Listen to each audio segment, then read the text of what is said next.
वैतरणी नदी का रहस्य। क्या तुम जानते हो, मृत्यु के बाद आत्मा जिस पहली भयावह परीक्षा से गुजरती है, उसे वैतरणी नदी कहा गया है। गरुड़ पुराण में इसका वर्णन ऐसा है जो किसी भी इंसान का दिल हिला दे। लेकिन क्या सच में वैतरणी पापियों के लिए खून से भरी नदी बन जाती है? और क्या पुण्यात्माओं के लिए ये एक कमल पुल बन जाती है?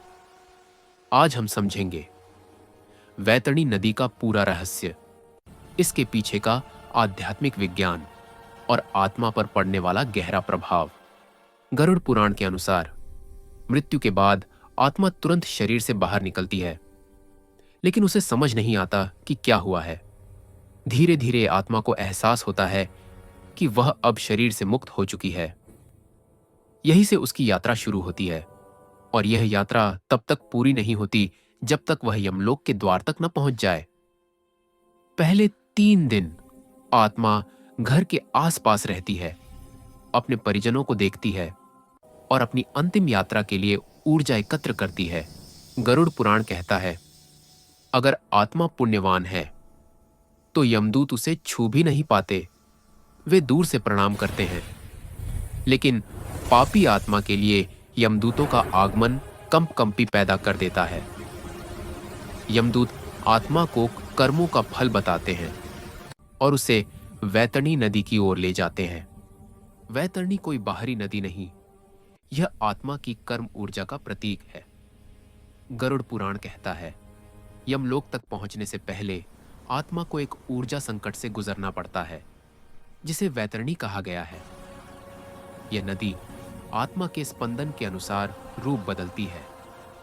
पापियों के लिए वैतरणी एक खौलती, रक्त से भरी आग और विष की नदी बन जाती है। गरुड़ पुराण में लिखा है, नदी उबलते तेल की तरह उफनती है, उसमें विशाल सांप, मगरमच्छ और भयानक जीव होते हैं। आत्मा नदी में गिरते ही चीखने लगती है। यमदूत उसे कई बार वापस धकेलते हैं। यह यातना उसके पापों की गहराई के अनुसार चलती है। कुछ पाप जैसे हिंसा, छल, माता पिता का अपमान वैतरणी की अग्नि को और भी भयानक बना देते हैं। गरुड़ पुराण में एक अद्भुत बात कही गई है, वैतरणी सबके लिए खून की नदी नहीं होती। पुण्य आत्माओं के लिए यह नदी एक कमल पुल बन जाती है। नदी ठंडी और शांत हो जाती है, कमल खिलते हैं, जल से दिव्य प्रकाश निकलता है। आत्मा बिना किसी पीड़ा के पार हो जाती है, क्योंकि पुण्य आत्मा का कंपन बहुत ऊंचा होता है। उसकी ऊर्जा नदी को शुद्ध कर देती है। वैतरणी पूरी तरह कर्मों पर आधारित है। मनुष्य के भीतर जो भाव, विचार और कर्म जमा होते हैं, वही नदी में बदल जाते हैं। अगर जीवन में क्रोध था, लालच था, अपमान था, छल था, तो नदी आग के रूप में दिखती है। लेकिन अगर जीवन में दया थी, भक्ति थी, माता पिता की सेवा थी, सत्य था, तो नदी प्रकाश, शांति और कमल में बदल जाती है। ये दृश्य बाहर नहीं, आत्मा के भीतर की छाप है, जिसे वह बाहर प्रोजेक्ट करती है। वैतरणी आत्मा का मनोवैज्ञानिक परीक्षण है। यही वह क्षण है जब आत्मा सच में अपने जीवन को समझती है। पापी आत्मा पहली बार अपने गलत कर्मों को महसूस करती है। गरुड़ पुराण के अनुसार वैतरणी पार करते समय आत्मा अपने हर बुरे कर्म को जैसे अपनी ही आंखों से फिर से देखती है। पुण्यात्मा के लिए यह क्षण एक उत्सव जैसा होता है, शांति, प्रकाश और आनंद। वैतरणी नदी आध्यात्मिक स्तर पर माइंड स्टेट का प्रतीक है।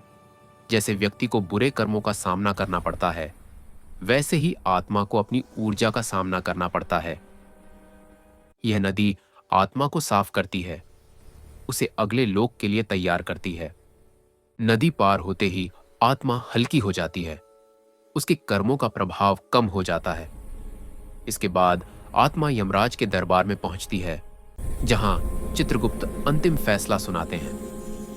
वैतरणी का रहस्य हमें सिखाता है, जीवन में दया रखो, सत्य रखो, माता पिता का सम्मान करो, किसी को दुख मत दो, भोजन और जल का अपमान मत करो, किसी जीव को चोट मत पहुंचाओ, क्योंकि हमारी हर भावना, हर कर्म, हर इरादा मृत्यु के बाद ऊर्जा बनकर सामने आता है।